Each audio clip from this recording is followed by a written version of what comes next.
புறப்பட்டு போன்னு சொன்னார், அவன் புறப்பட்டு போனான்.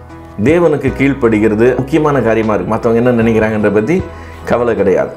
ஆண் மக்கள் எல்லாரையும் நீ விருத்த சேதனம் பண்ணணும்னு கர்த்தர் சொல்கிறார். கர்த்தர் பேசிவிட்டு எழுந்தருளி போனாராம். அந்நாளில் தானே விருத்த சேதனம் பண்ணினான்னு வசனம் சொன்னார். சாராளுக்கு நீ செவி கொடுத்து ஆகாரையும் பிள்ளையை அனுப்பிவிடுன்னு கர்த்தர் சொல்லிட்டார். ஆபிரகாம் அதிகாலையில் எழுந்து பிள்ளையை ஒப்புவித்து அனுப்பிவிட்டான்.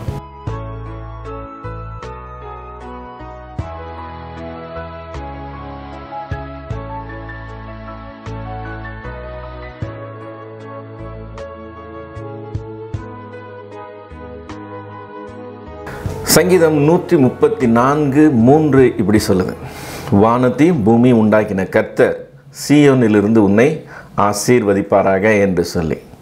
நம்முடைய தேவனாகிய கர்த்தர் ஆசீர்வதிக்கிற தேவனாய் இருக்கிறார். இதை நாம் அவருடைய சிருஷ்டிப்புகளிலே பார்க்கிறோம். ஆதியாகமம் 1வது அதிகாரத்தில் 22வது வசனத்தில் ஒரு முறையும் 28வது வசனத்தில் ஒரு முறையும் தேவன் தன்னுடைய சிருஷ்டிப்புகளை சிருஷ்டித்து கொண்டு இருக்கும்போதே அவைகளை ஆசீர்வதிக்கிறார் என்று சொல்லி பார்க்கிறோம். மட்டும் இல்லாமல் மனுஷன் பாவத்தில் விழுந்து அதற்கப்புறம் அவர் மொத்த இனத்தையும் அழித்து இப்போ ஜலப்பிரளயத்தின் மூலமாக அழித்து அதற்கு பின்பு நோவாவும் நோவாவுடைய குடும்பமும் பேழை விட்டு வெளியே வரும்போது ஆதியாகமம் 9வது அதிகாரம் 1 வசனத்தில் பார்க்கிறோம், தேவன் அவர்களை ஆசீர்வதித்தார் என்று சொல்லி. தொடர்ந்து இஸ்ரவேலரை எகிப்திலிருந்து மீட்டு கொண்டு வரும்போது பிலேயாம் என்கிற ஒரு தீர்க்கதரிசியை கூட்டிகிட்டு வந்து பணம் கொடுத்து அவனை இஸ்ரவேலை சபிக்கும்படி கேட்டுக்கொள்கிறாங்க. அவனை இஸ்ரவேலை சபிக்கிறதுக்கு 3 முறை முயற்சி செய்கிறான். முயற்சி செய்தாலும் தேவன் அவனை தடுக்கிறார். அவன் கடைசியில் புரிந்து கொள்கிறான். என்னாகமம் 24வது அதிகாரம் 1 வசனத்தில் பார்க்கிறோம், இஸ்ரவேலை ஆசீர்வதிப்பதே கர்த்தருக்கு பிரியம் என்று சொல்லி பிலேயாம் கண்டான். இஸ்ரவேலை ஆசீர்வதிப்பதே கர்த்தருக்கு பிரியமா. நம்முடைய தேவன் ஆசீர்வதிக்கிற தேவனாய் இருக்கிறார். இன்றைக்கு சபையில் அதிகமாய் தேடப்படுகிற காரியம் என்னன்னு சொல்லி பார்த்தோம்னா ஆசீர்வாதம் தான். ஆசீர்வாதத்தை பற்றி வேதம் என்ன சொல்லுது, அதை தான் இன்றைக்கு நாம் பார்க்க போகிறோம். வேதத்தில் ஆண்டவர் 3 நபர்களை விசேஷப்படுத்தி முக்கியப்படுத்தி பேசுகிறதை நாம் பார்க்க முடியும். முச்செடியில் கர்த்தர் மோசேக்கு தோற்றம் அளித்த போது தான் யார் என்று சொல்லி தன்னை அறிமுகப்படுத்துகிறார். அப்படி அறிமுகப்படுத்துகிற இடத்துல அவர் இப்படி சொல்லியிருக்கலாம், வானத்தையும் பூமியும் உண்டாக்கின சர்வ வல்லமை உள்ள கர்த்தர் நான் தான் என்று சொல்லியிருக்கலாம்.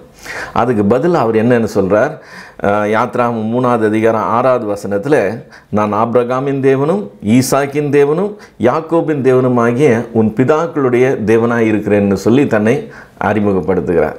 ஸோ இங்கே தேவன் தன்னை அடையாளப்படுத்துறது 3 சாதாரண மனுஷர்களை கொண்டு, ஆபிரகாம், ஈசாக்கு, யாக்கோப். இந்த 3 பேரை கவனித்து பார்த்தோம்னா இந்த 3 பேருமே தேவனால் ஆசீர்வதிக்கப்பட்டவங்க. இந்த 3 பேர் தேவனால் ஆசீர்வதிக்கப்பட்டவர்கள் என்றாலும் 3 பேரும் 3 விதமாய் ஆசீர்வதிக்கப்பட்டாங்க. இன்றைக்கி நாம் அதை தான் தியானிக்க போகிறோம். ஆசீர்வாதம் பற்றி வேதம் என்ன சொல்லுதுன்னு சொல்லி பார்க்கும்போது இப்படி தேவனால் ஆசீர்வதிக்கப்பட்ட இந்த 3 பேரை பார்த்து நாம் என்ன கற்றுக்கொள்ள முடியும் என்று சொல்லி அதில் நாம் பார்க்க போகிறோம். இந்த 3 பேரில் முதல் ஆள் ஆபிரகாம். ஆபிரகாமை நம்ம ஆதியாகமம் 12வது அதிகாரத்தில் முதலாக பார்க்கிறோம். ஆதியாகமம் 12வது அதிகாரம் முதல் 5 வசனங்களில் தேவன் ஆபிரகாமை அழைக்கிறதையும் அவனுக்கு வாக்குத்தத்தம் கொடுக்கிறதையும் பார்க்கிறோம். ஆதியாகமம் 12வது அதிகாரம் முதல் வசனத்திலிருந்து வசனம் இப்படி சொல்லுது, கர்த்தர் ஆபிரகாமை நோக்கி, நீ உன் தேசத்தையும் உன் இனத்தையும் உன் தகப்பன் வீட்டையும் விட்டு புறப்பட்டு நான் உனக்கு காண்பிக்கும் தேசத்துக்கு போ. நான் உன்னை பெரிய ஜாதியாக்கி உன்னை ஆசீர்வதித்து உன் பேரை பெருமைப்படுத்துவேன். நீ ஆசீர்வாதமாக இருப்பாய். உன்னை ஆசீர்வதிக்கிறவர்களை ஆசீர்வதிப்பேன், உன்னை சபிக்கிறவர்களை சபிப்பேன். பூமியில் உள்ள வம்சங்கள் எல்லாம் உனக்குள் ஆசீர்வதிக்கப்படும் என்றார். இது கர்த்தர் அவனுக்கு கொடுத்த வாக்குத்தத்தம். அவன் அதை நம்பி புறப்பட்டு போனான் என்று சொல்லி வேதம் சொல்லுது. புறப்பட்டு போகும்போது அவனுக்கு வயசு என்னமா, 75.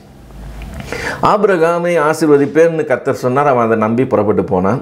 ஆபிரகாம் 175 வயசு வரைக்கும் உயிரோடு இருந்தான். அடுத்த 100 வருஷத்துக்கு உயிரோடு இருக்கிறான். இப்போ ஆபிரகாமை தேவன் சொன்ன மாதிரி ஆசீர்வதித்தாரா என்று சொல்லி பார்க்கணும்னா 24வது அதிகாரத்துக்கு போகணும். 24வது அதிகாரம் முதல் வசனம் என்ன சொல்லுது, ஆபிரகாம் வயது சென்று முதிர்ந்தவனானான்.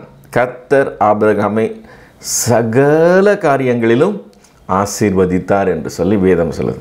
ஸோ 75 வயதில் அவனுக்கு அந்த வாக்குத்தத்தத்தை கொடுத்து அழைத்த தேவன் 175வது வயதில் நின்று திரும்பி பார்க்கும்போது கர்த்தர் ஆபிரகாமை சகல காரியங்களிலும் ஆசீர்வதித்தார்னு வேதம் சொல்லுகிறதை நாம் பார்க்கிறோம். நீதிமொழிகளின் புஸ்தகம் 10வது அதிகாரத்தில் 22வது வசனம் எப்படி சொல்லுது?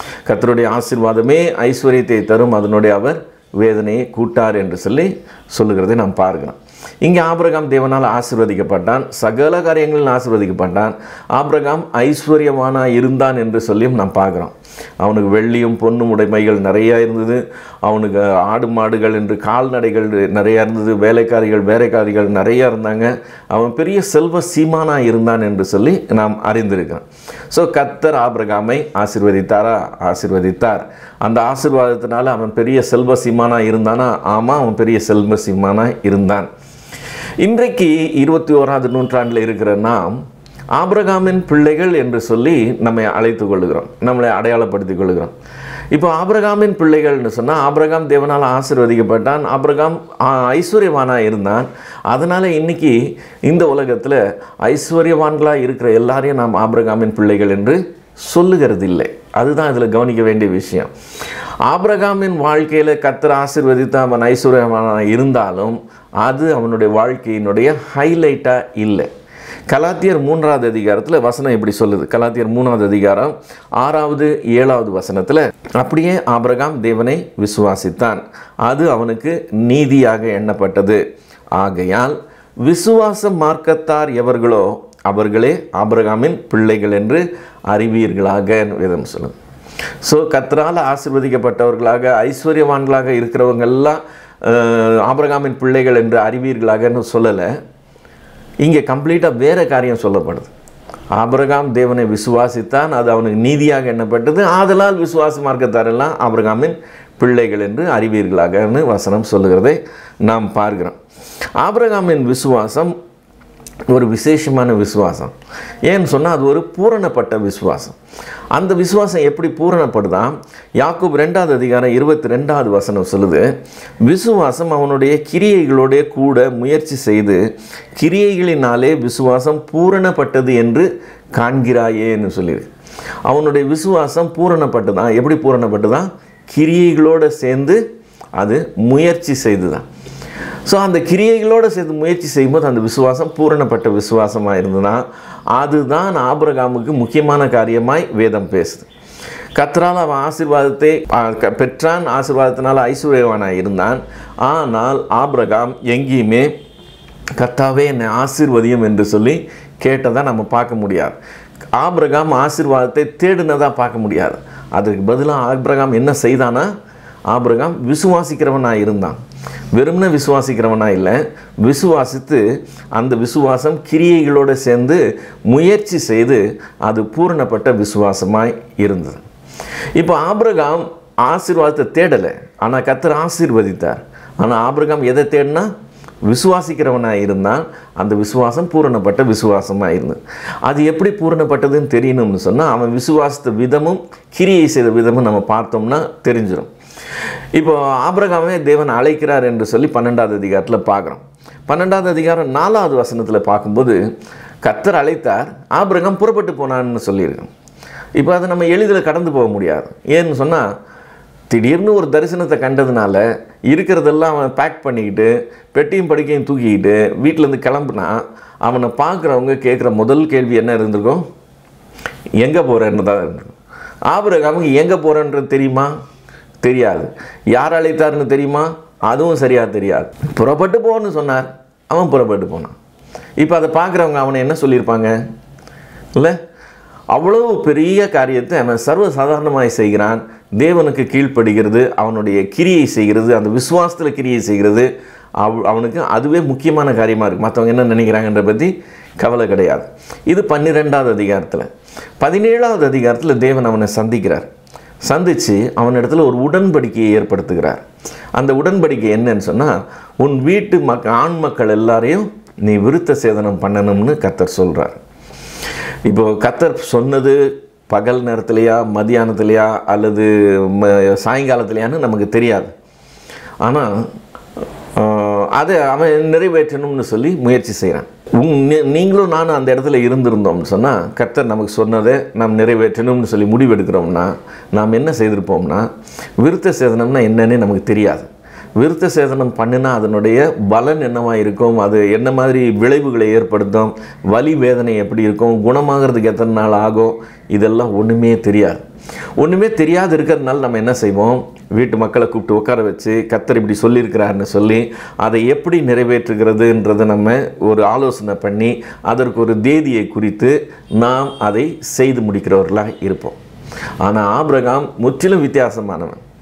கர்த்தன் பேசிவிட்டு எழுந்தருளி போனாராம். 17வது அதிகாரம் 23வது வசனம் அப்படி சொல்லுது. கர்த்தர் எழுந்தருளி போனாராம். ஆபிரகாம் என்ன செய்தானா, அந்நாளில் தானே விருத்த சேதனம் பண்ணினான்னு வசனம் சொன்னான். ஸோ என்ன பிரதிபலன் வரப்போகுது, என்ன மாதிரி ஒரு விளைவுகள் வரப்போகுது, அதை பற்றி கவலையே கிடையாது. கர்த்தர் சொல்லிட்டாரு, தாமதமே கிடையாது, அன்னைக்கே அவன் அதை செய்கிறதை பார்க்கிறான். 21வது அதிகாரத்துக்கு வந்தோன்னா அவன் வீட்டில் ஒரு பிரச்சனை வருது. சாராள் அடிமை பெண்ணாகிய ஆகாரையும் அவனுடைய பிள்ளையும் அனுப்பிவிடுங்கன்னு சொல்லி சொல்கிறான். அது ஆபிரகாமுக்கு பிடிக்கல. ஆனால் ராத்திரி தரிசனத்தில் கர்த்தர் சாராளுக்கு நீ செவி கொடுத்து ஆகாரையும் பிள்ளையை அனுப்பிவிடுன்னு கர்த்தர் சொல்லிட்டார். இப்போ ராத்திரி சொல்லிட்டார். நம்மக்கிட்ட அதே மாதிரி ராத்திரி சொல்லியிருந்தார், உங்கள் வீட்டில் உள்ள ஒருத்தர் அனுப்பிவிடுன்னு சொல்லியிருந்தாருன்னா நம்ம என்ன செய்வோம், காலையில் எழுந்திரிச்சு அவங்களுக்கு தகவல் சொல்லுவோம். அதுக்கப்புறம் திங்ஸ் எல்லாம் பேக் பண்ண ஆரம்பிப்போம். காலை உணவு முடிஞ்சிடும். அதுக்கப்புறம் மதியானம் அவங்க சாப்பிட்டுட்டு கிளம்புறாங்களோ இல்லை சாப்பாடை பேக் பண்ணிட்டு கிளம்புறாங்களோ ஏதோ ஒன்று ஏறக்குறைய மதிய வேலையை ஆயிரும் அவங்க புறப்பட்டு போகும்போது. இதுதான் மேக்சிமம் நம்ம செய்ய முடியும். ஆனால் ஆபிரகாம் செய்த விதம் வித்தியாசம். 21வது அதிகாரம் 14வது வசனத்தில் பார்க்குறோம். ஆபிரகாம் அதிகாலையில் எழுந்து அப்பத்தையும் ஒரு துருத்தி தண்ணியும் அவள் எடுத்து அவகிட்ட கொடுத்து பிள்ளையும் ஒப்புவித்து அனுப்பி விட்டான். வனாந்திரத்தில் அனுப்பி விடுறான். வனாந்திரத்தில் தாயையும் பிள்ளையும் கொஞ்சம் சாப்பாடையும் ஒரு பாட்டில் தண்ணியும் கொடுத்து அனுப்பிச்சி விட்டான். பார்க்குறவங்க என்ன சொல்லுவாங்க, நெஞ்சில் ஈரம் இருக்குதா இந்த மனுஷனுக்குன்னு கேட்பாங்கல்ல. அதை பற்றியெல்லாம் ஆபிரகாமுக்கு கவலையே கிடையாது. கர்த்தர் ராத்திரி சொல்லிட்டார், அது அதிகாலையில் எந்திரிச்சு செய்கிறது தான் அவனுடைய காரியம். பகலில் சொன்னாருன்னா அந்நாளிலேயே செய்து முடிக்கிறது அவனுடைய காரியமாக இருக்குது. இது மட்டும் இல்லை, 22வது அதிகாரத்துக்கு வந்தோம்னா கர்த்தர் ஆபிரகாமை சோதித்தாருன்னு சொல்லி அந்த அதிகாரம் ஆரம்பிக்குது. அங்கே உன்னுடைய மகனை, உன்னுடைய ஏக புத்திரனை, உன்னுடைய நேசகுமாரனை எனக்காக நீ பலியிடுன்னு சொல்லி கர்த்தர் சொல்கிறார். இப்போ இது செய்யணும்னா இது எப்படி செய்யணும், ஈசாக்கு இவனுக்கு மட்டும் பிள்ளை இல்லை, சாராளுக்கும் பிள்ளை.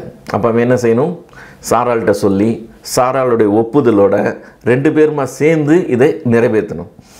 ஆனால் சாராள்கிட்ட சொல்ல போய் சாராள் கத்தி கூப்பாடு போட ஒரு பஞ்சாயத்து கூட எல்லாத்தையும் சால்வ் பண்ணி வெளியே வர்றதுக்குள்ளே கால தாமதமாயிடும். இதெல்லாம் செய்கிறதுக்கு நேரம் கிடையாது. அவன் என்ன செய்கிறான், கர்த்தர் ராத்திரி சொன்னார், அதிகாலையில் எழும்பி கழுதைக்கு சேனம் கட்டி விறகுகளை எடுத்துக்கிட்டு பிள்ளையை கூட்டிக்கிட்டு போய்கிட்டே இருந்தான். அவ்வளவுதான் அவனுடைய காரியம். என்ன பிரச்சனைனாலும் வந்து பார்த்துக்கலாம். கர்த்தர் சொல்லிட்டான், கர்த்தர் சொன்னதை தாமதம் இல்லாமல் செய்யணும். இதுதான் ஆபிரகாமினுடைய காரியமாக இருந்தது. ஆபிரகாம் ஆசீர்வதிக்கப்பட்டவனாக இருந்தான். ஆனால் ஆபிரகாம் ஆசீர்வாதத்தை தேடவே கிடையாது. ஆபிரகாம் விசுவாசித்தான், விசுவாசித்து கிரியை செய்தான். அந்த விசுவாசம் பூரண விசுவாசமாக இருந்தது.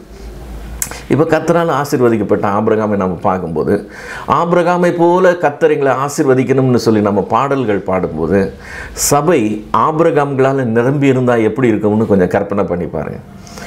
ஆபிரகாமை போல கர்த்தர் மேலே விசுவாசம் கொண்ட தேவ ஜனங்களாக இருந்தாங்கன்னா, ஆபிரகாமை போல கிரியை செய்து அந்த விசுவாசத்தை பூரணப்படுத்துகிற தேவ ஜனங்களாக இருந்தாங்கன்னா சபை எப்படி இருக்கும்னு யோசித்து பாருங்கள். ஆபிரகாமை போல ஆசீர்வதிக்கப்படணும்னு ஆசை இருக்குது. ஆனால் ஆபிரகாமை போல விசுவாசிக்கிறவர்களாகவும் அது பூரணப்பட்ட விசுவாசம் உள்ளவர்களாகவும் நாம் சபையில் யாரையுமே பார்க்க முடியல. இது ஒரு பரிதாபமான காரியம். சபையில் ஆபிரகாம்களால் நிரம்பி இல்லை. 2வது ஆள் ஈசாக். ஈசாக்கை பற்றி நம்ம அதிகமாக வேதத்தில் பார்க்கல. ஆபிரகாம் பற்றியும் யாக்கோபு பற்றி நிறைய பார்க்கலாம். ஏன்னா ஈசாக்கை பற்றி கொஞ்சம் லிமிட்டடாக தான் இருக்கும். ஈசாக்கை பற்றி என்ன சொல்லியிருக்கோம் அதிலிருந்து நம்ம கற்றுக்கொள்ள வேண்டியதை கற்றுக்கொள்ளலாம். ஆபிரகாமுக்கு ஆக்சுவலாக 8 பிள்ளைங்க. சாராள் மூலமாக ஈசாக்கு, ஆகார் மூலமாய் இஸ்மவேல், அது இல்லாமல் கேத்துராள் என்கிற ஒரு மறுமனையாட்டி இருந்தால் அவன் மூலமாக 6 பிள்ளைங்க. ஆக மொத்தம் 8 பிள்ளைங்க. இந்த 8 பிள்ளைங்களுக்கு ஆபிரகாம் தன்னுடைய சொத்தை எப்படி பிரித்தான்னு சொல்லி வேதம் சொல்லுது. ஆதியாகமம் 25வது அதிகாரம் முதல் 5 வசனத்தில் பார்த்தோம்னு சொன்னால், அவன் ஈசாக்குக்கு தனக்குள்ள எல்லாத்தையும் கொடுத்துட்டானா. மற்ற பிள்ளைங்க 7 பேருக்கும் அவன் என்ன செய்தானா, வெகுமதிகளை கொடுத்து ரொம்ப தூரத்தில் அவங்கள கொண்டு போய் தள்ளி வச்சுட்டானே, எந்த பிரச்சனையும் வரக்கூடாதுன்னு சொல்லி. ஸோ ஈசாக்கு ஆபிரகாம் ஒரு நிலையில் இருந்து, ஆபிரகாம் அதிலிருந்து 8 பிள்ளைங்களுக்கு ஈக்குவலாக பிரித்து கொடுத்துருந்தான்னா ஈசாக்குடைய நிலைமை ரொம்ப கீழே இறங்கியிருக்கும். ஆனால் ஆபிரகாம் தனக்கு உள்ளதெல்லாம் ஈசாக்கு கொடுத்தான்றப்போ ஈசாக்கினுடைய நிலை கொஞ்சம் கூட இறங்கலை. ஆபிரகாம் எந்த நிலையில் இருந்தானோ, எவ்வளோ ஐஸ்வர்யவானாக இருந்தானோ, அதே போல் ஈசாக்கும் ஐஸ்வர்யவானாக இருக்கிறான். இப்போ ஈசாக்கு ஐஸ்வர்யவானாக இருந்தான், ஈசாக்கு தேவனால் ஆசீர்வதிக்கப்பட்டவனாக இருந்தான். இப்போ ஆபிரகாமின் ஆசீர்வாதத்தை அவன் சுதந்திரிக்கிறது மட்டும் இல்லை, இவன் தனிப்பட்ட விதத்திலையும் கர்த்தரால் ஆசீர்வதிக்கப்பட்டவனாக இருந்தான். 25வது அதிகாரம் 11வது வசனம் இப்படி சொல்லுது, ஆபிரகாம் மரித்த பின்பு கர்த்தர் ஈசாக்கை ஆசீர்வதித்தார் அப்படின்னு சொல்லி. ஈசாக்கு ஆசீர்வாதத்தை கேட்டானா? அதுதான் முக்கியமான கேள்வி. ஈசாக்கு என்னை ஆசீர்வதி ஆண்டவனேன்னு கேட்டதே கிடையாது, ஆசீர்வாதத்தை அவன் தேடினதே கிடையாது. ஆனால் கர்த்தர் ஈசாக்கை ஆசீர்வதித்தார் என்று சொல்லி வேதம் சொல்லுது. இங்கே ஒரு இடத்துல மட்டும் ஆசீர்வதித்தார்ன்னு இல்லை. அடுத்த அதிகாரம் 26வது அதிகாரம் 12வது வசனத்துக்கு வந்தோம்னா, தேசத்தில் பஞ்சம் வருது. அந்த பஞ்சம் வரும்போது ஈசாக்கு தேசத்தில் விதை விதைத்தான்னு வசனம் சொல்லுது. இது ஒரு ஆச்சரியமான காரியம். ஏன்னு சொன்னால், எந்த விவசாயியும் பஞ்ச காலத்தில் விவசாயம் பண்ண மாட்டாங்க. மழை பெய்யட்டும், காலம் சரியாகட்டும்னு சொல்லி தான் வெயிட் பண்ணுவாங்க. ஏன்னா பஞ்ச காலத்தில் விதைச்சி ஒன்றும் பிரயோஜனம் கிடையாது, எல்லாம் நஷ்டமாக முடிஞ்சிடும். ஆனால் பஞ்ச காலத்தில் இவன் விதை விதைக்கிறானா, கர்த்தர் என்ன செய்தாரா, அது 100 மடங்காய் ஆசீர்வதித்தார். சாதாரணமாக விவசாயம் பண்ணி அதில் ரிட்டர்ன்ஸ் வர்றதே பெரிய விஷயம். ஆனால் இவனுக்கு ஊரே பஞ்சத்தில் அடிபட்டு கிடக்கும்போது இவன் விதைச்சானா கர்த்தர் இவனை ஓவர் நைட் 100 மடங்கு தூக்கிட்டார். இப்போ ஆபிரகாம் அவ்வளோ பெரிய பணக்காரனாக இருந்தான்னு சொன்னால், இவன் 100 மடங்கு ஆசீர்வதிக்கப்பட்டான்னா ஒரே ஷாட்டில் எவ்வளோ பெரிய தூரம் அவன் வளர்ந்துட்டான்றதை நம்மளால் கவனிக்க முடியுது. எப்போவும் நம்ம கஷ்டப்படும் போது, நமக்கு இல்லாமல் இருக்கும்போது ஒரு சிலர் நமக்கு உதவி செய்வாங்க, பரிதாபப்படுவாங்க, ஐயோ பாவம்னு சொல்லி நமக்கு எதாவது செய்ய முடியும்னா செய்வாங்க. அப்படி இருக்கிற சூழ்நிலையில் திடீர்னு உங்களுக்கு ஒரு சொத்து கிடச்சிருச்சு, நீங்கள் திடீர்னு பெரிய ஆள் ஆகிட்டீங்கன்னு வச்சுக்கோங்களேன். நேற்று வரைக்கும் உங்களுக்கு பரிதாபப்பட்டு உங்களுக்கு உதவி செஞ்சவங்க, பரவாயில்லப்பா இப்போ நல்லா இருக்கிறாங்க, இப்போ சந்தோஷமாக இருக்கிறாங்க, இப்போ நல்ல நிலையில் இருக்கிறாங்கன்னு சொல்லி சந்தோஷப்பட மாட்டாங்க. அதுக்கு பதிலாக நேற்று வரைக்கும் உதவி செய்தவர்கள் கூட என்ன செய்வாங்கன்னா பொறாமைப்படுவாங்க. ஸோ ஒரு பொருள் நம்மகிட்ட வரும்போது, நம்ம போடுறது புது துணியாக இருந்தாலும், யூஸ் பண்ணுறது புது செல்ஃபோனாக இருந்தாலும், போடுறது புது செருப்பாக இருந்தாலும், யூஸ் பண்ணுறது புது காராக இருந்தாலும், ஒரு பொருள் நம்மக்கிட்ட வருதுன்னு சொன்னாலே இம்மிடியேட்டாக அடுத்தவங்களுடைய பார்வை ஒரு வன்கண்ணும் பொறாமையும் உள்ளதாய் மாறி போயிடும். இது இயல்பான ஒரு காரியம். இப்போ கர்த்தர் ஈசாக்கை ஆசீர்வதித்தார் என்ற உடனேயே அங்கே பொறாமை வர்றதை நம்ம வேதத்தில் பார்க்குறோம். இப்போ 12வது வசனத்தில் 100 மடங்கு ஆசீர்வதித்தார்னு சொல்லும்போது 26வது அதிகாரம் 13வது வசனத்திலேருந்து வாசித்தோம்னு சொன்னால், அவன் ஐஸ்வர்யவானாகி வர வர விருத்தி அடைந்து மகா பெரியவனானான். அதனுடைய விளைவு என்ன ஆகுது, அவனுக்கு ஆட்டு மந்தையும் மாட்டு மந்தையும் அநேக பணிவிடைக்காரர் இருந்தபடியினால் பெலிஸ்தர் அவன் பேரில் பொறாமை கொள்கிறாங்க. பெலிஸ்தர் அவன் மேலே பொறாமை கொண்டு என்ன செய்கிறாங்கன்றது தான் முக்கியம். பொறாமை கொள்கிறாங்க. இந்த பொறாமைங்கிறது ரொம்ப ரிஸ்கான ஒரு விஷயம். காரணம் என்ன தெரியுமா? வேதத்தில் இப்படி ஒரு வசனம் இருக்குது. நீதிமொழியின் புஸ்தகம் 27வது அதிகாரம் 4வது வசனத்தில், உக்கிரம் கொடுமை உள்ளது, கோபம் நிஷ்டூரம் உள்ளது, பொறாமையோ வென்றால் அதற்கு முன்னால் நிற்கத்தக்கவன் யார் என்று சொல்லி. கோபம்னு சொல்கிறது ஆரம்ப நிலை. கோபம் வரும்போது நம்ம ஏதாவது பேசக்கூடாத வார்த்தை பேசிடுவோம், அல்லது செய்யக்கூடாத ஒரு காரியத்தை செய்துருவோம். சாதாரணமாக அவ்வளோ கடுமையாக பேசாத ஆள் கோபம் வரும்போது கடுமையான வார்த்தைகளை பேசுகிறத நம்ம பார்க்குறோம். அப்புறம் கோபம் தணிஞ்ச உடனே ஐயோ கோபத்தில் பேசிட்டாங்கன்னு சொல்லி அவர் வருத்தப்படுறதை நம்ம பார்க்குறோம். இது கோபம் என்கிற நிலை. அந்த நிஷ்டூரம்னு சொல்கிறது செய்யக்கூடாத காரியத்தை செஞ்சிடும். ஆனால் மூர்க்கம்னு இருக்குல்ல, அந்த மூர்க்கம் கோபத்தினுடைய உச்சம். மூர்க்கம் வரும்போது கோபம் தலைக்கு ஏறிடுச்சின்னு சொல்லுவாங்க. அப்போது மூளை வேலை செய்யாது. மூளை வேலை செய்யாமல் செய்யக்கூடாத கொடுமையான காரியங்களை எதையாவது செய்துருவாங்க. கொடுமைன்னு சொன்னால் வயலன்ஸ், அடிதடி. செய்யக்கூடாத காரியத்தை சிலர் கொலை கூட பண்ணுகிறதை பார்க்குறோம் மூர்க்கத்தினால. ஸோ கோபம் நிஷ்டூரம் உள்ளது, மூர்க்கம் கொடுமையானது. ஆனால் பொறாமையோ என்றால் அதற்கு முன் நிற்கத்தக்கவன் யார் என்று வேதம் சொல்லும். இங்கே பெலிஸ்தருக்கு பொறாமை வந்துடுச்சு. பொறாமை கொண்டு அவங்க என்ன செய்தாங்களா, அவன் தகப்பனாகிய ஆபிரகாமின் நாட்களில் அவனுடைய வேலைக்காரர் வெட்டின துறவுகளை எல்லாம் தூற்று மண்ணினால் நிரப்பி போட்டார்களாம். இது ஒரு பயங்கரமான செயல். ஏன்னா நேற்று வரைக்கும் இவங்கெல்லாம் ஆபிரகாமுக்கு வலது கை இடது கையுமா இருந்தவங்க. ஆபிரகாம் ரொம்ப வேண்டப்பட்டவங்க. லோத்தை பிடிச்சிட்டு போயிட்டாங்கன்னு ஆபிரகாம் போகும்போது ஆபிரகாமுக்கு துணையாக இவங்க ஆபிரகாமோட புறப்பட்டு போன ஜனத்தாரில் இவங்களும் ஒருவர். ஸோ அப்படி ஆபிரகாமோட நெருங்கி இருந்தவங்க, நண்பர்களாக இருந்தவங்க, இன்னைக்கு பொறாமை வந்துட்டதுனால ஒரு காரியம் செய்கிறாங்க. என்ன காரியம் செய்கிறாங்க? ஆபிரகாம் தோண்டி வச்சிருந்த துறவுகளை மண்ணினால் தூற்று போடுகிறாங்க. இந்த காரியத்தை சிநேகிதர்கள் ஒரு நாள் செய்ய மாட்டாங்க. இது சத்ருக்கள் செய்கிற காரியம். இப்போ ஒரு தேசத்தின் மேலே மறு தேசத்து ராஜா படையெடுத்து வர்றான்னு சொன்னால் இந்த தேசத்தார் பின்வாங்குகிறாங்க. தங்களுடைய இடத்த விட்டு அவங்க சேஃப்டியான இடத்துக்கு போகிறாங்கன்னு சொன்னால் தாங்க இருந்த இடத்துக்கு சத்துருக்கள் வரும்போது அங்கே தண்ணி பார்க்கக்கூடாது, அங்கே அவங்க கனி மரங்களை பார்க்கக்கூடாதுன்னு சொல்லி எல்லாத்தையும் அழிச்சிட்டு அவங்க அங்கேருந்து போயிடுவாங்க. ஏன்னா சத்ரு அங்கே வரும்போது அவனுக்கு எதுக்கு தண்ணியெல்லாம் கிடைக்கணும்னு சொல்லி. அதே போல் சத்ரு ஒரு தேசத்தை கெடுக்கணும்னு நினச்சா அந்த தேசத்தினுடைய நீர்கால்களை கெடுத்து போடுகிறதை நம்ம பார்க்கலாம். இது சிநேகிதர் செய்கிற காரியம் இல்லை, சத்ரு செய்கிற காரியம். அது மட்டும் இல்லை, இவங்க இருக்கிறது வனாந்திரமான இடம், அங்கே தண்ணி கிடைக்கிறது கஷ்டம். அப்போ கிடைச்ச தண்ணி இருக்கிற இடத்த அவங்க மூடி போடுறாங்கன்னா அது எவ்வளோ பச்சை துரோகம் என்கிறத நாம் புரிந்து கொள்ளலாம். எல்லாத்தையும் தூற்று போட்டுட்டு என்ன செய்கிறாங்க, அபிமெலேக்கு ஈசாக்கை நோக்கி நீ எங்களை விட்டு போய்விடு, எங்களை பார்க்கணும் மிகவும் பலத்தவனானாய் அப்படின்னு சொல்லி சொல்கிறத பார்க்கலாம். எங்களை விட்டு நீ போயிருன்னு துரத்தி விடுறாங்க. இப்போ ஈசாக்குக்கு நிறையா பணம் இருந்தது. பணம் இருந்ததுனாலே நம்ம என்ன புரிந்து கொள்ளலாம்னா, பணம் பலம் இருந்தால் படைபலம் ஆட்டோமேட்டிக்காக இருக்கும். ஆபிரகாம் ஐஸ்வர்யவானார்னா அவங்க வீட்டில் யுத்தத்துக்கு புறப்படுறதுக்கு எத்தனை பேர் இருந்தாங்க? கைப்பிடிந்த 300 பேர் இருந்தாங்களாம். அப்படின்னா பார்த்துக்கோங்க எவ்வளோ பேர் இருக்கிறாங்கன்ட்டு. ஸோ இவனுக்கு ஆபிரகாமோட 100 மடங்கு இவன் பெரியவனான்ட்டான்னா இவனுக்கிட்ட எவ்வளோ பேர் இருப்பாங்கன்றதை யோசித்து பார்க்கலாம். இப்போ இவனை துரத்தி விடுறது அவ்வளோ லேஸ் கிடையாது. போன்னு சொன்னால் இவன் போக வேண்டிய கட்டாயமும் கிடையாது. இவன் நின்று நீ யார் என்ன சொல்கிறதுக்கு, நான் போக முடியாது, உன்னால் ஆனது நீ பார்த்துக்கோன்னு சொல்கிறதுக்கு ரொம்ப நேரம் ஆகாது. ஆனால் ஈசாக்கு மறு பேச்சு பேசாமல் அந்த இடத்த விட்டு அவங்க போன்னு சொல்கிறாங்க, அவன் போயிடும். எதெல்லாம் மூடி போட்டாங்களோ அதெல்லாம் இவன் பணம் செலவு பண்ணி மறுபடியும் தோண்டி எடுக்கிறான். மட்டும் இல்லாமல் புதுசாகவும் அவங்க துறவு தோன்றுறாங்க. இப்போ துறவு தோன்றும் போது தண்ணி கிடைக்குது.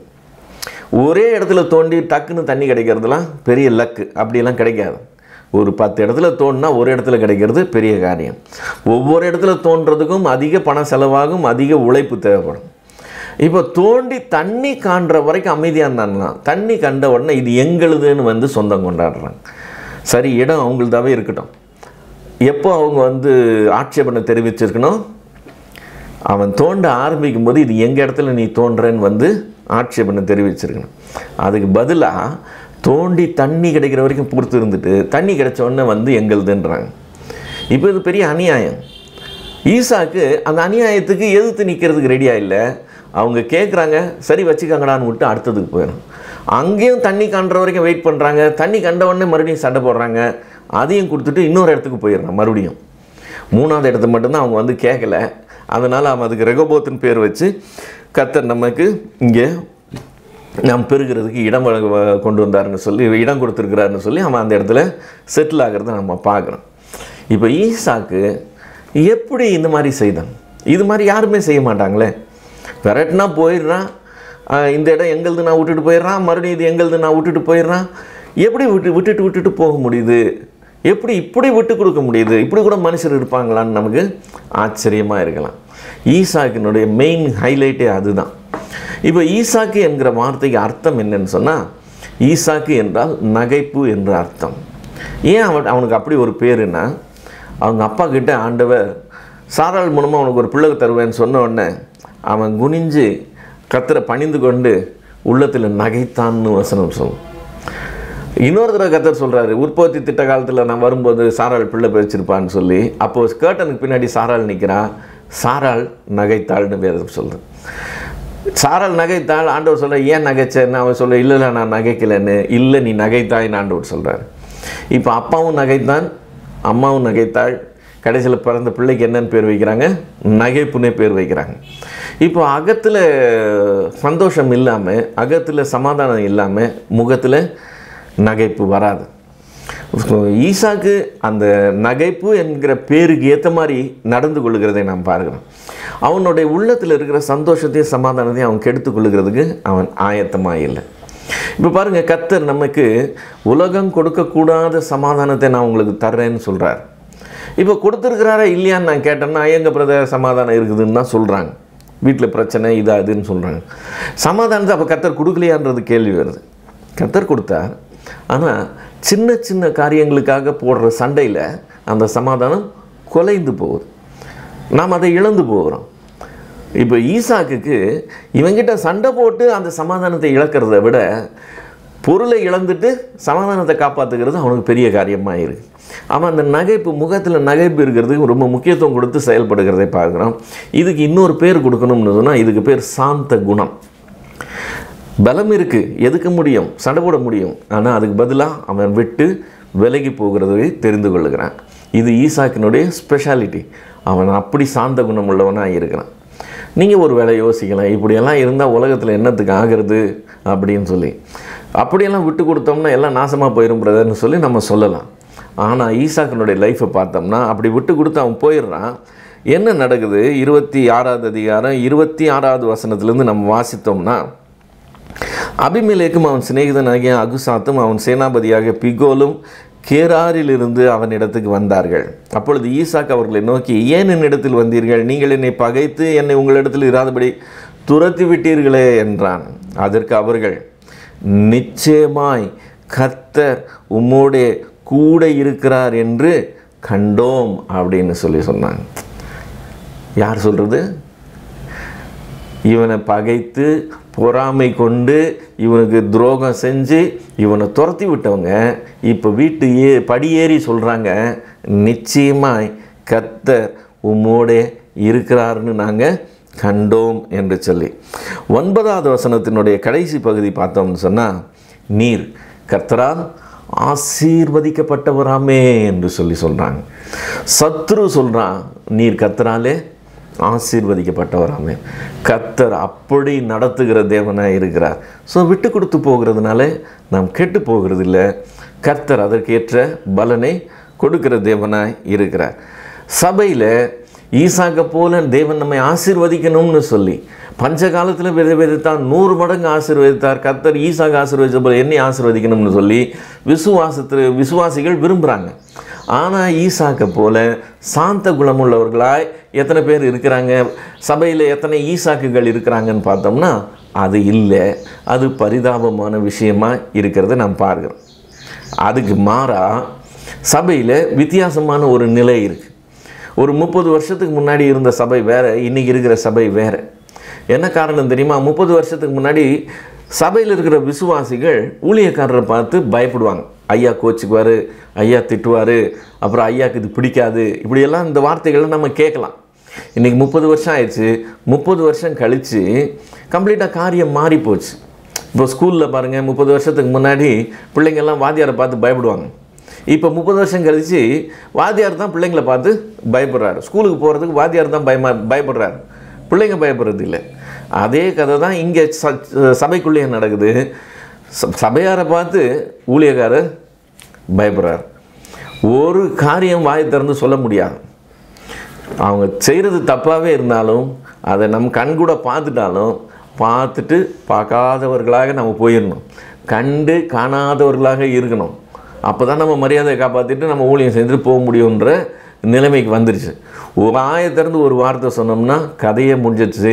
அதுதான் இன்றையினுடைய சபையின் நிலையாக இருக்கிறத பார்க்குறோம்.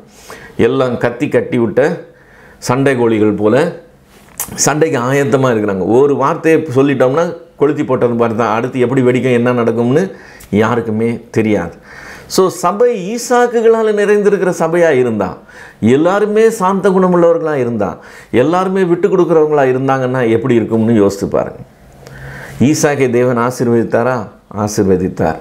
ஈசாக்கு ஆசீர்வாதத்தை கேட்டானா? கேட்டதே கிடையாது. ஆனாலும் தேவன் ஆசீர்வதித்தாரா? ஆசீர்வதித்தார். ஆனால் ஈசாக்கு எப்படிப்பட்டவனாக இருந்தான்? சாந்த குணமுள்ளவனாக இருந்தான். முதலாவது ஆபிரகாம், ரெண்டாவது ஈசாக்கு. இப்பொழுது யாக்கோபை பற்றி பார்க்க போகிறோம். ஆபிரகாம் ஆசீர்வாதத்தை தேடவே கிடையாது, கர்த்தரால் ஆசீர்வதிக்கப்பட்டான். ஈசாக்கு ஆசீர்வாதத்தை தேடவே கிடையாது, ஆனால் கர்த்தரால் ஆசீர்வதிக்கப்பட்டான். யாக்கோபு, இவங்க ரெண்டு பேரோட வித்தியாசம், அவன் ஆசீர்வாதத்தை மட்டும் தேடுகிறவனாக இருந்தான், கர்த்தரால் ஆசீர்வதிக்கப்பட்டான். அதுதான் விஷயமே. யாக்கோபு எப்போ பார்த்தாலும் ஆசீர்வாதத்தை நாடுகிறவனாகவும் அதை தேடி அடைகிறவனாகவும் இருக்கிறத நாம் பார்க்குறோம். அவன் வீட்டில் அவன் பிறந்தது ரெண்டாவது பிள்ளை, ரெட்டை பிள்ளையில் ரெண்டாவது பிள்ளை. மூத்த பிள்ளைக்கு 2 மடங்கு இது போக போகுது, இப்போ சொத்து போக போகுது. சேஷ்ட புத்திர பாகம் என்கிற பேரில் 2 மடங்கு போக போகுது. ஒரு கூளை கொடுத்து ஒரு சின்ன ஒரு வாய்ப்பை பயன்படுத்தி அண்ணங்கிட்டேருந்து அந்த சேஷ்ட புத்திர பாகத்தை அவன் வாங்கிறத நம்ம பார்க்குறோம். அது மட்டும் இல்லை, அப்பா அண்ணனை ஆசீர்வதிக்க போகிறாருன்னு கேள்விப்பட்ட உடனே தாயும் மகனுமா சேர்ந்து தகப்பனை ஏமாற்றி அண்ணனுக்கு போக வேண்டிய அவ்வளோ ஆசீர்வாதத்தையும் இவன் ஒரே நாளில் பெற்றுக்கொள்கிறதை பார்க்குறோம். அண்ணனுக்கு ரொம்ப கோவம் வந்துருச்சு, இனிமேல் அங்கே இருக்கிறது அவனுக்கு அவ்வளோ சரியாக இருக்காதுன்னு சொல்லி அம்மா நினச்சி இவனை அங்கேருந்து கிளப்பி தன்னுடைய அண்ணன் வீட்டுக்கு அனுப்பிடுறான், லாபான் வீட்டுக்கு. லாபான் வீட்டில் அவன் 20 வருஷம் இருக்கிறான். 20 வருஷம் கழித்து அங்கேருந்து திரும்பி வரான். 20 வருஷம் கழித்து திரும்பி வரும்போது லாபானுடைய சொத்தில் பெரும் பகுதி இவனுடைய தான் மாறி போகுது. நாம் நினைக்கலாம் அவன் உழைத்தான், அவனுடைய சம்பளம் அது, அவனுக்கு அது கிடைச்சதுன்னு சொல்லி. ஆனால் அதுலேயும் ஒரு நியாயம் இருக்கணும். அது இதில் இருக்கிற மாதிரி தெரியல. புள்ளி புள்ளியாக இருக்கணும். குட்டி போடுறதெல்லாம் ஒன்றுன்னு சொன்னால் போடுற குட்டியெல்லாம் புள்ளி புள்ளியாக போடும். வரி வரியாக இருக்கிறதெல்லாம் ஒன்றுனா போடுற குட்டிலாம் வரி வரியாக இருக்குது. கலப்புள்ளதெல்லாம் ஒன்றுன்னா போடுறதெல்லாம் கலப்புள்ளதாக இருந்ததுன்னு சொன்னால், அப்போ லாபானுக்கு என்ன இருக்குது? போடுற குட்டியெல்லாம் இவனுக்குன்னு சொன்னால் எல்லாம் இவனுடைய தான் மாறி போகுது. ஆக்சுவலாக தேவன் அவனை அப்படி ஆசீர்வதித்தார். இப்போ நம்மளும் கூட பார்க்குறோம், எத்தனையோ பேர் தொழில் தொடங்குறாங்க, எத்தனையோ பேர் காய்கறி கடை வைக்கிறாங்க. ஆனால் ரிலையன்ஸ் அம்பானி காய்கறி கடை வச்சா காய்கறி கடைக்கே போகாதவெல்லாம் காய்கறி கடைக்கு போகிறத பார்க்குறோம். அங்கே போயிட்டு வரத பெரிய ஒரு பெருமையாக நினச்சிக்கிட்டு போய் லைனில் நிற்கிறத நாம் பார்க்குறோம். கொடுக்குற தெய்வம் கூரையை பிச்சுக்கிட்டு கொடுக்குறத நம்ம நாட்களில் நம்ம பார்க்குறோம். யாக்கோபுக்கு ஏறக்குறைய அதே மாதிரி தான். அவன் தொட்டதெல்லாம் பொண்ணு தான், எதுவுமே அவனுக்கு தடையாகலை. கர்த்தர் அவனை அப்படி ஆசீர்வதித்தார். அவன் ஆசீர்வாதத்தை தேடினா ஆசீர்வதித்தார். அவன் திரும்பி வரும்போது அவன் வாயிலே சொல்கிறான். ஆதியாகமம் 32வது அதிகாரம் 10வது வசனத்தில் பார்க்குறோம். ஆதியாகமம் 32:10 அடியேனுக்கு தேவரீர் காண்பித்த எல்லா தயவுக்கும் எல்லா சத்தியத்துக்கும் நான் எவ்வளவேனும் பாத்திரன் அல்ல. நான் கோலும் கையுமாய் யோர்தானை கடந்து போனேன். இப்பொழுது இவ்விரண்டு பரிவாரங்களையும் உடையவனானேன் என்று சொல்லி அவன் அறிக்கையிடுகிறதை நம்ம பார்க்குறோம். கோலும் கையுமா போனேன்னா வெறும் கையாக போனேன், ஒன்றுமே கிடையாது. ஆனால் திரும்பி வரும்போது 2 பரிவாரத்தோடு வர்றேன்னு சொல்லி அவன் சொல்கிறான். ஸோ கர்த்தரால் ஆசீர்வதிக்கப்பட்டவன் யாக்கோபு. அவன் தொட்டதெல்லாம் வாய்த்தது, அவன் கையிட்டு செஞ்சதெல்லாம் கர்த்தர் ஆசீர்வதிச்சார்னு சொல்லி நம்ம பார்க்குறோம். இன்றைக்கு அப்படி ஆசீர்வாதத்தை தேடுகிற நபர்களாய் சபையில் அப்படி எல்லாம் நிரம்பி இருக்கிறத நம்ம பார்க்க முடியும். நம்முடைய பாடல்களையும் நம்ம ஆசீர்வாதத்தை தேடுற யாக்கோபு தான் முன்னுதாரணமாக வச்சு பாடுறோம். இப்போ யாக்கோபு அங்கேருந்து திரும்பி வர்றான், லாபான் வீட்டிலேருந்து திரும்பி வரான், 2 பரிவாரத்தோடு வர்றான். 400 பேரோட ஏசா இவனுக்கு எதிர்கொண்டு வரான்றதை கேள்விப்பட்டவனு பயப்படுறான். ஏன்னா 20 வருஷத்துக்கு முன்னாடி அவனுக்கு உள்ளது எல்லாத்தையும் வாங்கிட்டான். சேஷ்டபுத்திர பாகத்தை வாங்கிட்டான், அப்பா அவனுக்கு கொடுக்க வேண்டிய ஆசீர்வாதத்தெல்லாம் வாங்கிட்டான், ஏமாற்றி எடுத்துக்கொண்டான். அதனால் இப்போ 400 பேரோட வரான்னா ஏன் வர்றான்? வந்தால் தனியாக சும்மா கூட வந்திருக்கலாம், 400 பேரோட வரானே, அப்போ ஏதாவது தீங்கு இருக்குமோன்னு சொல்லி பயப்படுறான். பயப்படும்போது கர்த்தரை இவன் சந்திக்கிறான். கர்த்தர் இவனை சந்திக்கும்போது இவன் கர்த்தரிடத்தில் வேண்டிக் கொள்ளுகிறான். என்னன்னு வேண்டிக் கொண்டிருக்கணும்? ஆக்சுவலாக ஏசா வர்றான், ஆண்டவரே எந்த தீங்கும் வரக்கூடாது, நீங்கள் அவன் கையிலேருந்து என்னை காப்பாற்றுங்க, எங்களுக்கு எந்த நஷ்டம் வந்துடா அப்படி பார்த்துக்கங்கன்னு தான் அவனுடைய விண்ணப்பம் இருந்திருக்கணும். அதுக்கு பதில் அவனுடைய விண்ணப்பம் என்னவாக இருந்தது? தேவனிடத்தில் அவன் கேட்ட ஒரே ஒரு ப்ரேயர் ரிக்வெஸ்ட் என்ன தெரியுமா? நீர் என்னை ஆசீர்வதித்தால் ஒழிய உண்மை நான் போக விட மாட்டேன். இதுதான் அவனுடைய ஒரே ரிக்வெஸ்ட். அவரை கட்டி பிடிச்சிக்கிறான், பொழுது விடுது என்னை போக விடுப்பான்றாரு. இல்லை முடியாது, ஆசீர்வாதத்தில் போக விட மாட்டேன்றான். கர்த்தர் கடைசியில் அவனை ஆசீர்வதித்தாருன்னு வசனம் சொல்லுது. ஆசீர்வதித்து நீ மனுஷரோடைய போராடி மேற்கொண்டாய், தேவனோடைய போராடி மேற்கொண்டாயின்னு அவனை அப்ரிஷியேட் பண்ணி அவனுக்கு பேரை இஸ்ரவேல்னு சொல்லி மாற்றி வைக்கிறார்.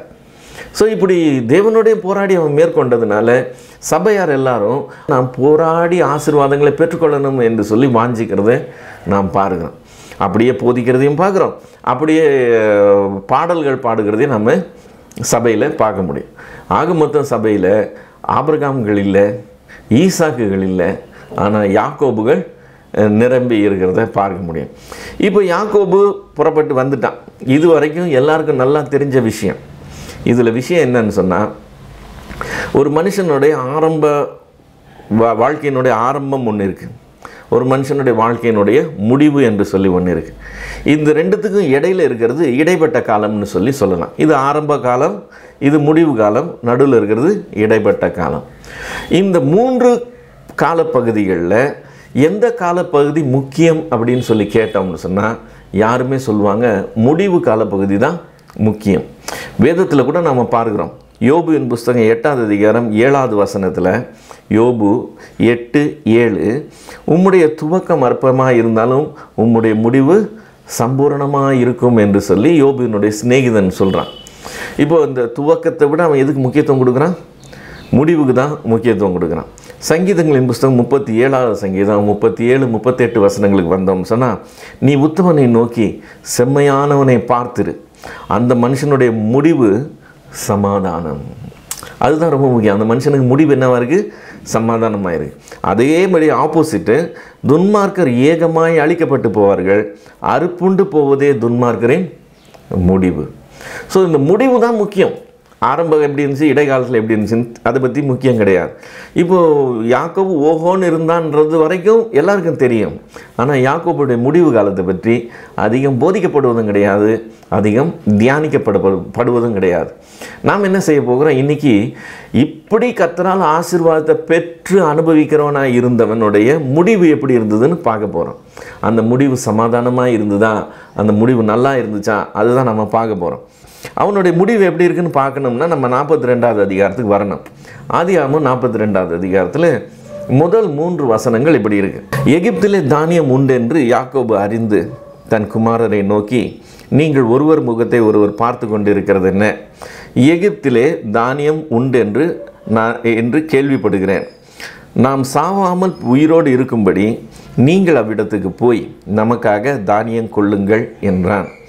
யோசேப்பின் சகோதரர் 10 பேர் தானியம் கொள்ள எகிப்துக்கு போனார்கள். இது சிம்பிள் சென்டென்ஸ். இந்த சிம்பிள் சென்டென்ஸை கொஞ்சம் கவனிக்கணும். யார் தானியம் வாங்க போனாங்க?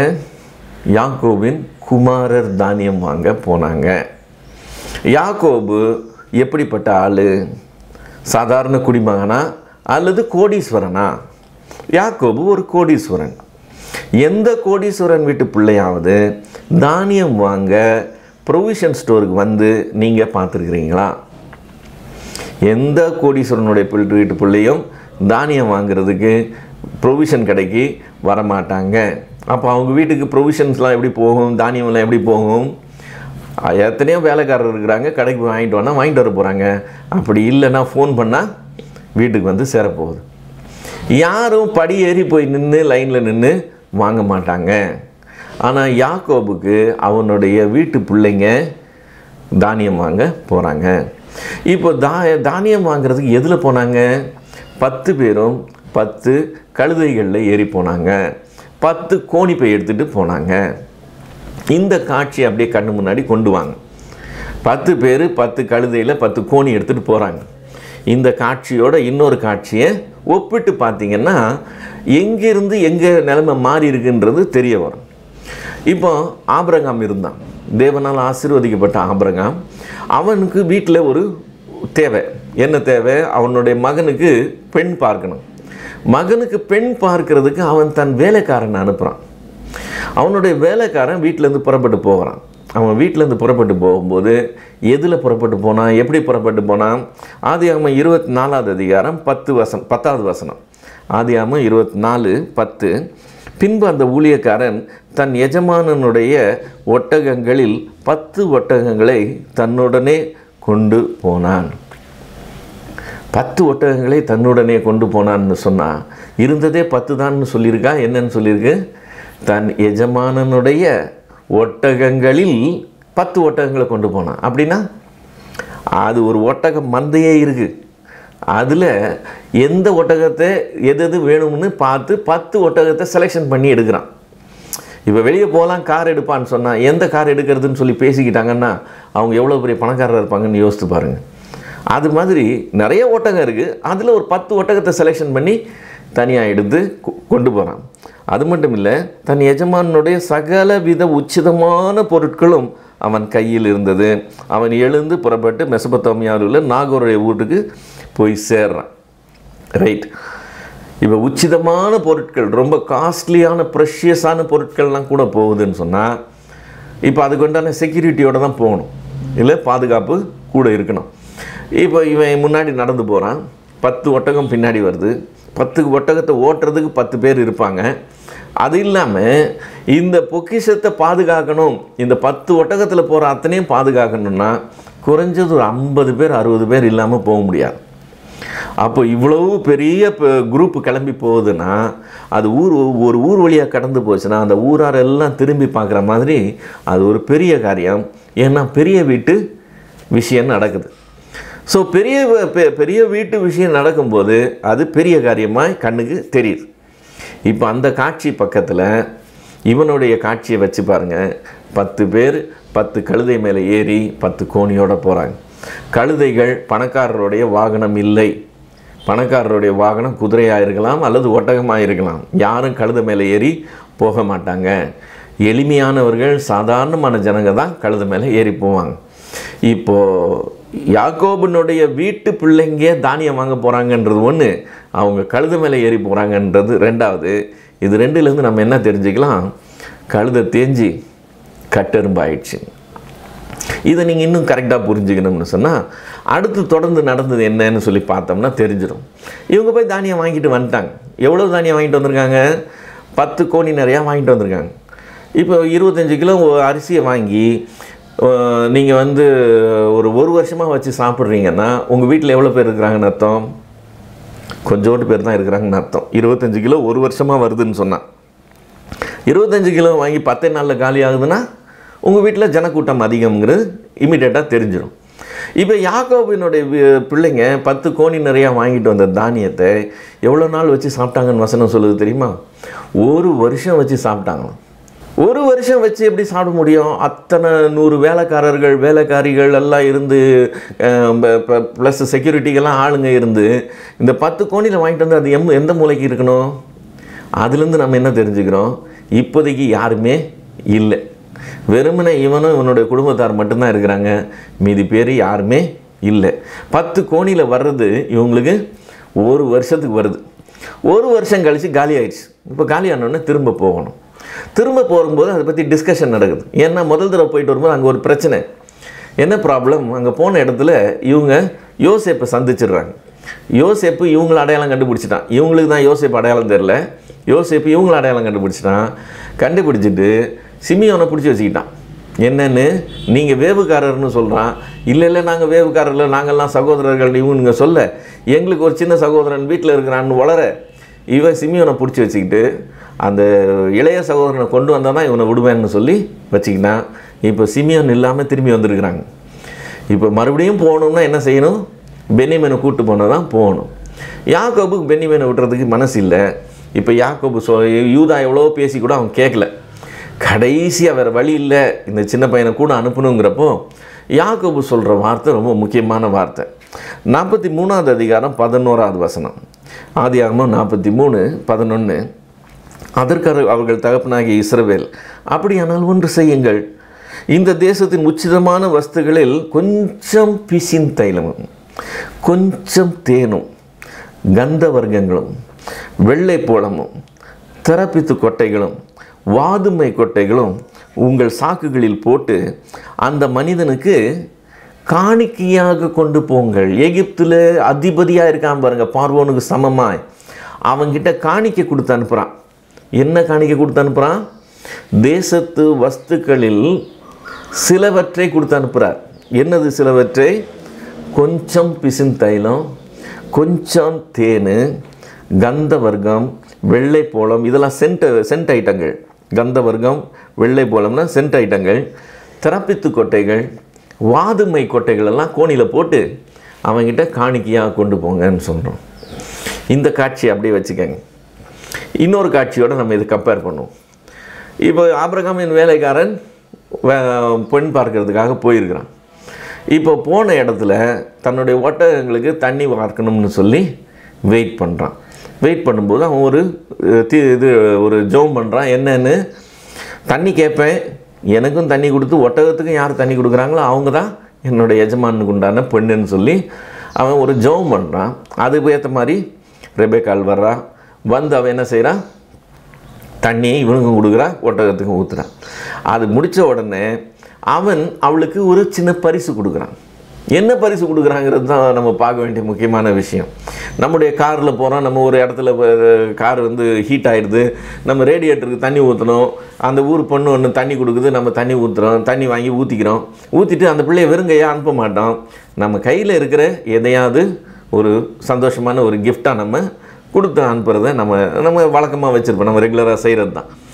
இப்போது இந்த பிள்ளை இந்த மாதிரி தண்ணி ஊற்றுனான்னு சொன்ன உடனே இந்த வேலைக்காரன் அவளுக்கு என்ன செய்தானா, ஆதியாகமம் 24வது அதிகாரம் 22வது வசனம், ஒட்டகங்கள் குடித்து தீர்த்த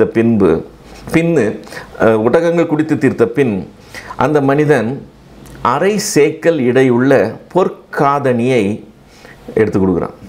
காதணி நீங்கள் சொல்லியிருக்கு, ஆக்சுவலாக அது காதணி இல்லை, மூக்கில் போடுற மூக்குத்தின்னு சொல்கிறாங்க. ஏன்னா காதணிகள் வரணும், 2 காதுக்கு வரணும், அது காதணிகள்னு இல்லை. அந்த எபிரேய பதம் ஆக்சுவலாக முகத்தில் வர்ற அணிகலன்னு சொல்கிறதுனால அது மூக்குத்தியாக இருக்கும்னு சொல்கிறாங்க. ஓகே, அரை சேக்கல்னால் எவ்வளவுன்னு சொன்னால் ஏறக்குறைய 1/2 பவுண்ட், 3.25 கிராம். ஒரு சேக்கல்னால் 7.5 கிராம், இது 3.25 கிராம். இப்போது 1/2 பவுண்ட் உள்ள மூக்குத்தி கொடுக்குறான். 1/2 பவுண்ட் மூக்குத்திக்கு இன்றைக்கி விலை என்ன? 1 கிராம் 6,800 ரூபா இன்றைக்கி உள்ள கிராம் விலை. அதுபடி பார்த்தோம்னா ஏறக்குறைய தோராயமாக 26,000 ரூபா வரும் ஒரு மூக்குத்தி. அந்த மூக்குத்தி மட்டும் கிடையாது, பொற்காதணியையும் அவள் கைகளுக்கு 10 சேக்கல் எடை பொண்ணுள்ள 2 கடகங்களையும் கொடுத்தானா. கடகங்கள்னா பிரேஸ்லெட் மாதிரி. இப்போ இந்த பிரேஸ்லெட்டு அப்படி வெயிட் என்னது? 10 சேக்கல். 10 சேக்கல்னால் எவ்வளவு? ஏறக்குறைய 75 கிராம். 75 கிராம்னா ஒரு 5.25 லட்சம் வருதுன்னு வச்சுக்கோங்களேன், அப்ராக்சிமேட்டாக சொல்கிறேன். இது ஒரு 5.25 லட்சம், இது ஒரு 26,000, 2 சேர்த்தா 5.5 லட்சம் ரூபாய் வேல்யூ உள்ள பொருளை தண்ணி ஊற்றுனவளுக்கு கிஃப்டாக அவன் கொடுக்குறான். கொடுத்துட்டு அவங்க வீட்டுக்கு போகிறான். அப்புறம் பெண்ணை பற்றி பேசுகிறாங்க, பெண்ணு பிடிச்சிருக்கு, ஓகே எல்லாம் சரியாகிட்டு பெண்ணை கூப்பிட்டு கிளம்பலாம் அப்படின்ற நேரத்தில் 53வது வசனத்தில் பார்க்குறோம், அந்த ஊழியக்காரன் வெள்ளி உடைமைகளையும் பொன் உடைமைகளையும் வஸ்திரங்களையும் எடுத்து ரெபேக்காளுக்கு கொடுத்ததுமன்றி அவளுடைய சகோதரனுக்கும் தாய்க்கும் சில உச்சிதங்களையும் கொடுத்தான். சில உச்சிதங்களை கொடுத்தான், இவளுக்கும் கொடுத்தான். இவன் எடுத்து கொடுத்தான்றதோட எடுத்து இறைத்தான்னு சொல்லலாம். அவ்வளவு பொருள் இருக்கு அவங்ககிட்ட, அவன் எடுத்து கொடுக்குறான். இப்போ இந்த காட்சி பக்கத்தில் கொஞ்சம் பிசின் தைலமும் கொஞ்சம் தேனும் கந்த வர்க்கங்களும் வெள்ளை போளமும் திறப்பித்து கொட்டைகளும் வாதுமை கொட்டைகளையும் வச்சு பாருங்கள், எங்கே லெவல்லேருந்து எந்த லெவலுக்கு இவன் இறங்கி வந்திருக்கிறான்னு சொல்லி. யாக்கோபு கொஞ்ச நாளைக்கு முன்னாடி ஏசாக்கு கொஞ்சம் கிஃப்ட் கொடுத்து அனுப்பிச்சான். அந்த கிஃப்ட்டு பார்த்தோம்னாலே இவனுடைய நிலை எப்படி தேஞ்சு கீழே வந்துருச்சுன்றது தெரிஞ்சிடும். ஏசா 400 பேரோட எதிர்கொண்டு வரான்னு கேள்விப்பட்ட உடனே ஏசாவுக்கு இவன் வெகுமதிகளை அனுப்புகிறான். வெகுமதிகளை அனுப்புகிறான்னா தான் சொத்தில் அப்படியே பாதி எடுத்து அனுப்பிச்சிட மாட்டான்ல. இவனுக்கு இருக்கிற ஏகப்பட்டத்திலிருந்து கொஞ்சத்தை எடுத்து அனுப்பிச்சிருக்கிறான். அந்த கொஞ்சத்தினுடைய மதிப்பு எவ்வளோ தெரியுமா? அந்த மாடுகள் இத்தனை கடாக்கள், இத்தனை ஆடுகள், இத்தனை கடாக்கள், இத்தனை மாடுகள், இத்தனை காளைகள், இதெல்லாம் கணக்கு பண்ணி அதனுடைய வேல்யூ நம்ம போட்டோம்னா 1,60,00,000 ரூபாய். அண்ணனுக்கு சும்மா கிஃப்டாக அனுப்பிச்ச வேல்யூ எவ்வளவு? 1,60,00,000 ரூபாய் கொஞ்ச நாளைக்கு முன்னாடி. இப்போ அந்த கொஞ்ச நாள் கழித்து ஒரு திறப்பித்து கொட்டை வரைக்கும் வந்துட்டார். ஒன்றுமே கிடையாது, எல்லாம் போச்சு. இது யாக்கோபினுடைய முடிவு காலம். இப்போ இந்த முடிவு காலம் வரும்போது இவனை இங்கேருந்து எகிப்துக்கு கூட்டிகிட்டு போகிறதுக்கு அங்கேருந்து வாகனங்கள் அனுப்புகிறாங்க. ஏன்னா இவர்கிட்ட சொந்தமாக வாகனங்கள் கிடையாது. இவர் இங்கேருந்து பிரயாணப்பட்டு போகிறது வாகனம் கிடையாது. பார்வோன் இவனுக்கு வாகனம் அனுப்புகிறான். அனுப்பும்போது சொன்ன வார்த்தை ரொம்ப முக்கியமான வார்த்தை. என்ன தெரியுமா சொல்கிறான்? ஆதியாகமம் 45 அதிகாரம் 20வது வசனம். ஆதியாகமம் 45:20. உங்கள் தட்டுமுட்டுகளை குறித்து கவலைப்பட வேண்டாம், எகிப்து தேசம் எங்கும் உள்ள நன்மையெல்லாம் உங்களோடதான் இருக்கும் அப்படின்னு சொல்லி அனுப்புகிறான். இப்போ தட்டுமுட்டுகளெல்லாம் விட்டுருங்க, நீங்கள் மட்டும் வாங்கன்னா என்ன அர்த்தம்? இப்போ இங்கே இருக்கிறதெல்லாம் நல்ல காஸ்ட்லியானது, ரொம்ப உச்சிதமானது, இங்கே இருக்கிறதெல்லாம் ரொம்ப ப்ரெஷியஸானதுன்னு சொன்னால் இதெல்லாம் விட்டுட்டு வந்துருங்கன்னு யாரும் சொல்ல மாட்டாங்க. பத்திரமா பேக் பண்ணி எடுத்துகிட்டு வாங்கன்னு சொல்லுவாங்க. இங்கே இருக்கிறதெல்லாம் வெறும் தேஞ்சதும் உடஞ்சதும் போனது வந்ததுமா இருக்குதுன்னு சொன்னால் அது எதுக்கு குப்பை அள்ளிக்கிட்டு வர, விட்டுட்டு வான்னு தான் சொல்லுவாங்க. இப்போ அவன் விட்டுட்டு வான்னு சொன்னான்னா என்ன அர்த்தம்? இங்கே இருக்கிற பாத்திரங்கள் கூட சுமந்துட்டு போகிறதுக்கு மதிப்புள்ள பாத்திரங்கள் இல்லை. அந்த அளவுக்கு இவனுடைய நிலை ஒன்றுமே இல்லாத நிலை. இப்போ இது பஞ்சத்தில் அவன் கொஞ்சம் கஷ்டப்பட்டான் பிரதர் அப்படின்னு சொல்லி நம்ம சொல்லலாம். ஆபிரகாம் நாட்கள்லேயும் பஞ்சம் வந்துச்சு. ஆபிரகாம் இப்படி ஆகலை. ஈசாக்கின் நாட்கள்லேயும் பஞ்சம் வந்துச்சு. ஆக்சுவலாக பஞ்ச காலத்தில் தான் விதையை விதைச்சான். அப்போ தான் கர்த்தர் அவனை 100 மடங்கு ஆசீர்வதிச்சான். இப்போ இவன் காலத்தில் பஞ்சம் வருது. ஆபிரகாமுக்கு அப்படி ஆகலை, ஈசாக்கு அப்படி ஆகலை. ஆனால் இவனுக்கு மட்டும் அப்படி ஆயிடுச்சு. இவனுடைய இதெல்லாம் இவன் இழந்துடுறான், ஒன்றுமே இல்லாத அளவுக்கு ஆகிறான். ஆபிரகாம் கூட பஞ்ச காலத்தில் எகிப்துக்கு போனான். ஆனால் பார்வோனுக்கு சமமாய் நின்று பேசுகிற லெவலில் தான் இருந்தான் ஒழிய பஞ்சம் பிழைக்க போனவனா அவன் போகலை. இங்கே அவன் பஞ்சம் பிழைக்கிறதுக்கு போகிறான், தஞ்சம் அடைகிறதுக்கு போகிறான். ஒன்றுமே இல்லாதவனா பரதேசியாக போய் நிற்கிறான். அங்கே போய் நிற்கிற போது அங்கே யோசேப்புக்கு தகப்பன் என்கிறதுனால இவன் ஒரு மரியாதைக்காக ஐயா அவங்க வயசு என்னன்னு கேட்க அவன் வயசு சொல்கிறான். என்னன்னு சொல்கிறான்? ஆதியாகமம் 47வது அதிகாரம் 9வது வசனம். ஆதியாகமம் 47:9. அதற்கு யாக்கோபு, நான் பரதேசியாக சஞ்சரித்த நாட்கள் 130 வருஷம், என் ஆயுசு நாட்கள் கொஞ்சமும் சஞ்சலம் உள்ளதுமாய் இருக்கிறதுன்னு சொல்கிறான். நான் சகலமும் பெற்றேன், சம்பூரணமாக இருந்தேன்னு சொல்லி வார்த்தை வரல. பெற்றேன் உண்மைதான், ஆனால் அது எல்லாத்தையும் நான் இழந்தேன். இன்றைக்கி இருக்கிற நிலைமை சஞ்சலம் உள்ளதாக இருக்குது என்னுடைய வாழ்க்கைன்னு சொல்லி. ஸோ அந்த அவனுடைய முடிவு காலம் அந்த மாதிரி பரிதாபம் உள்ளதாக இருக்குது. யாக்கோபை போல யாக்கோபை போலன்னு சொல்லி நம்ம பாட்டு பாடிக்கிட்டு நம்ம யாக்கோபை போலன்னு சொல்லி ஜெபம் பண்ணிக்கிட்டு இருக்கிறோம். நம்ம எல்லாரும் யாக்கோபுகளாக இருக்கிறோம்னா நமக்கு அந்த மாதிரி முடிவு வேணுமாங்கிறத நம்ம யோசிக்கணும். ஆசீர்வாதம் ஆசீர்வாதம் ஆசீர்வாதம்னு ஆசீர்வாதத்தை தேடினவன் இந்த முடிவுக்கு ஏன் போனானுங்கிறது தான் ரொம்ப முக்கியமான விஷயம். ஆபிரகாம் ஆசீர்வாதத்தை தேடவே இல்லை, ஆனால் அவன் ஆசீர்வதிக்கப்பட்டான்.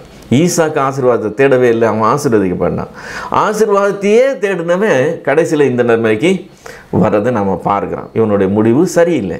ஸோ நாம் இதிலேருந்து கவனித்து கற்றுக்கொள்ள வேண்டியது என்னன்னு சொன்னால், ஆபிரகாம் ஆசீர்வாதத்தை தேடலை, ஆனால் தேவனுக்கு முன்னாடி விசுவாசத்தையும் அந்த விசுவாசத்தின் கிரியையும் தான் அவன் தேடுறான்.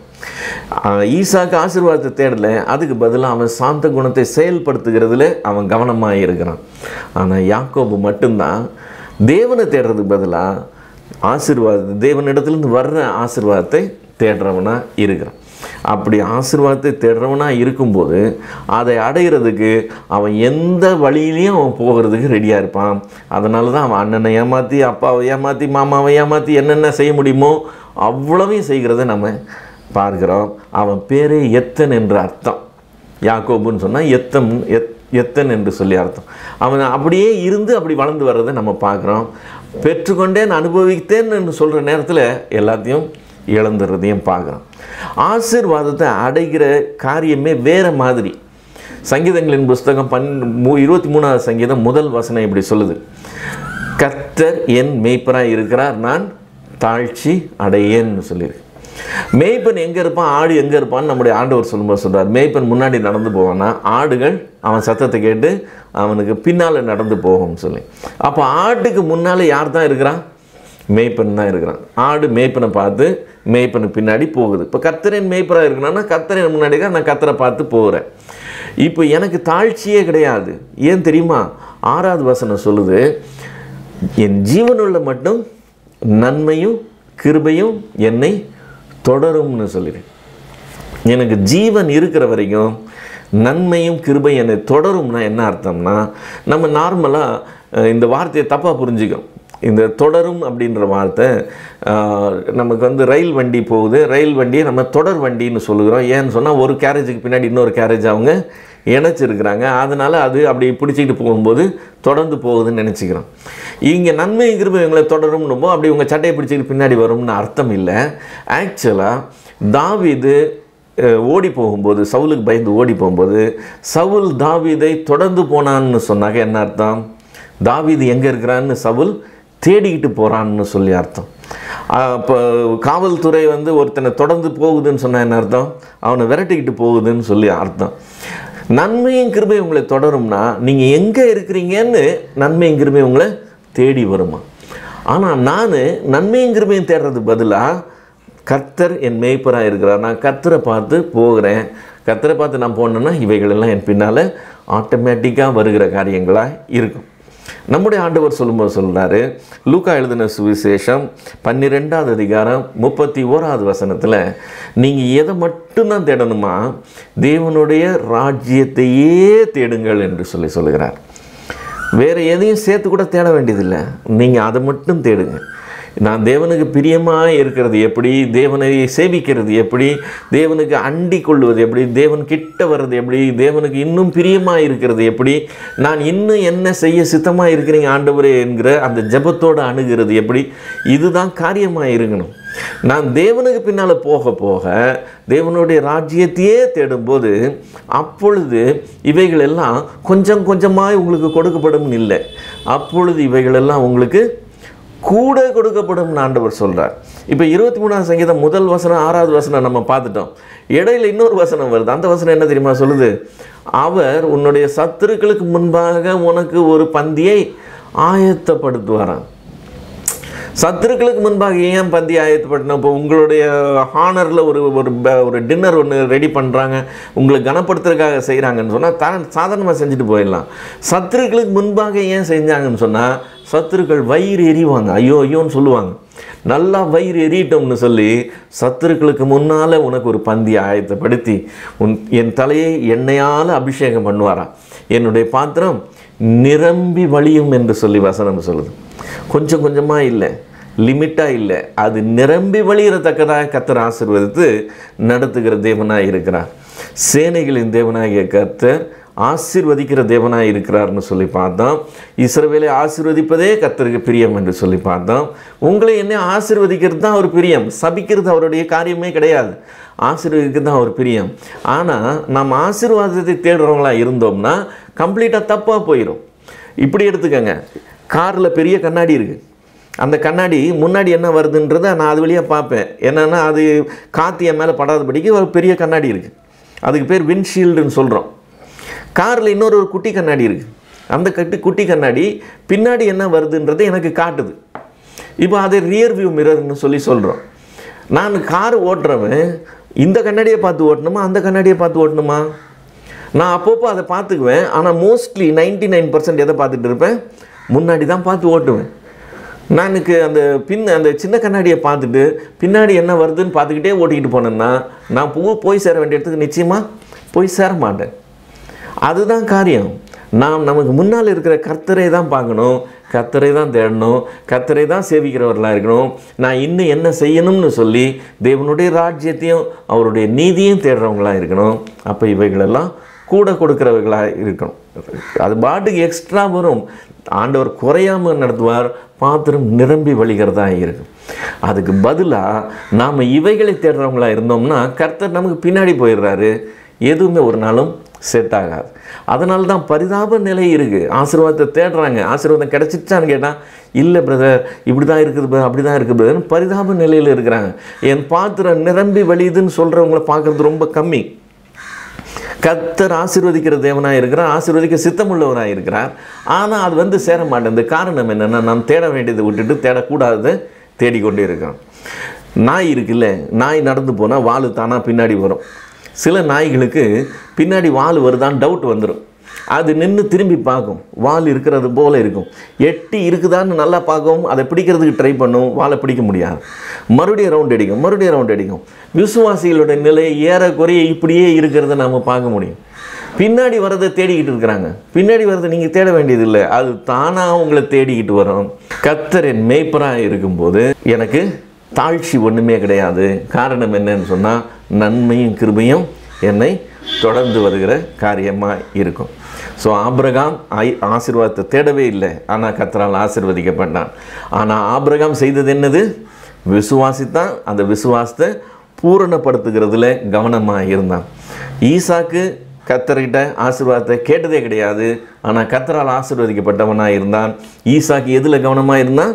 அந்த சாந்த குணத்தை, அந்த தெய்வீக சாந்த குணத்தை அவன் செயல்படுத்துகிற ஒரு தேவ மனுஷனாய் இருந்தான். நீ கர்த்தர் உன்னோட இருக்கிறாருன்னு நாங்கள் நிச்சயமாய் கண்டோம்னு சொல்லி சத்ரு வந்து சொல்லக்கூடிய அளவுக்கு அவனுடைய வாழ்க்கை இருந்ததை நாம் பார்க்கிறோம். ஆனால் ஆசீர்வாதத்தை தேடினவன், தன் வாழை பிடிக்க ட்ரை பண்ணவன் என்ன லெவலுக்கு போனான்றதை நம்ம இன்றைக்கி பார்க்குறோம். ஸோ வேதத்திலேருந்து நாம் கற்றுக்கொள்கிற சத்தியம் இதுதான். கர்த்தருடைய ஆசீர்வாதத்தை அல்ல, கர்த்தரையே தேடுகிற தேவ ஜனமாய் நாம் இருக்கணும். ஆசீர்வாதம் தானாய் நம்மை தேடி வரும். கர்த்தர் உங்களை ஆசீர்வதிப்பாராங்க.